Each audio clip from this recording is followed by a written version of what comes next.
Pop, pop, pop. Shots ring out. Trump grabs his ear and hits the deck. The Secret Service jumps on top of him. The sniper is taken out and the all clear is given. What is the audience doing? Did they scream? Did they run? Usually when shots ring out like that, everybody panics and starts running, but not this fucking audience. They sat there patiently and waited to see if their president was okay. And when they saw he was okay, they started cheering. They started chanting USA. They started applauding him. They started saying, "We love you, Trump." That's how much they love their president. That's how much they love their country. That's how much they believe in what Trump is trying to do to save this country.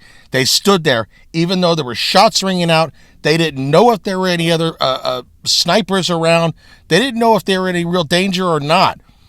But they stood there because they wanted to make sure that the president was okay. And when they saw that he was okay, they fucking cheered for him because they're fucking badasses who love Trump and love this country. Trump's a badass for the way he behaved after he'd gotten almost killed.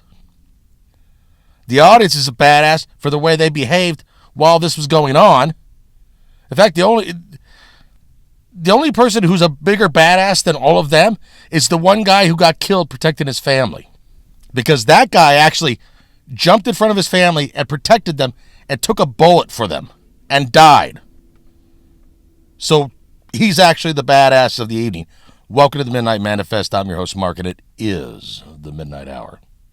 There's a new graphic out showing just how close this bullet came to taking Trump out. I'm going to play it for you as I'm telling you this. If you're watching the video and not just listening. But literally at the last second. The sniper had him dead to rights. He had him in his crosshairs. He had the shot. And at the last second, Trump turns his head to the right to look at the graph he was talking about, and then tilts his head to the left. So he turns his head to the right, towards his right shoulder, to see the graph, and then tilts his head to the left, towards his left shoulder. And that's when the bullet caught him in the ear. If he hadn't have done that at the last second, the bullet would have gone through his brain. I have a video here of Dan Bongino, who, let's face it, this is our guy when it comes to this shit. He was in the Secret Service. He knows how this works. And he's explaining all the failures that were in this. Apparently, this rooftop was supposed to be guarded by the local police department. I don't know. Maybe this is the same police department that was ordered to go on break and we're at a McDonald's. While Donald Trump's being shot at, they're having a fucking Big Mac attack. And don't get me wrong, I love McDonald's. Their food is fucking delicious. But still, shouldn't you be guarding the president right now?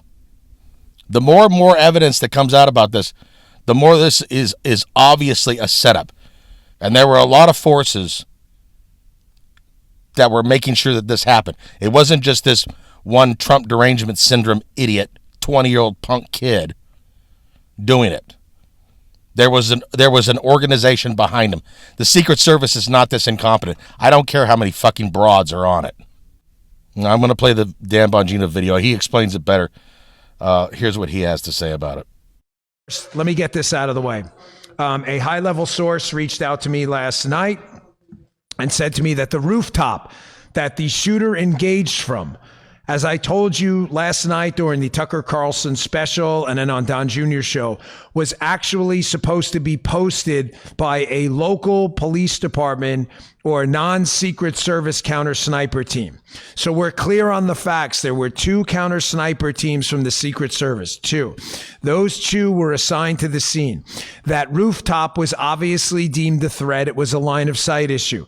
So because they didn't have the assets, and I'll get to why in a few minutes, it involves Dr. Jill Biden, who has an extremely low threat level relative to Donald Trump. This is the breaking news. For some reason, that local police department, this is not about Monday morning quarterbacking, folks. Again, this is not a football game. These are people's lives.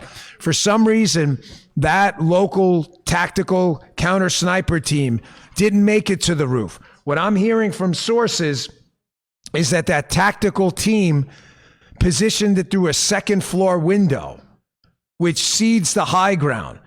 Now, I wish I wasn't breaking this on my show. The fact that nobody is comfortable talking to the media because they're such insider hacks, they're afraid they're all going to be exposed and they all have to come to me, candidly, folks, is a travesty. But think about what I just told you. For a second, everybody take a pause and a timeout. Think about the multiple security failures here and the lying. There was supposed to be a tactical CS team on that roof.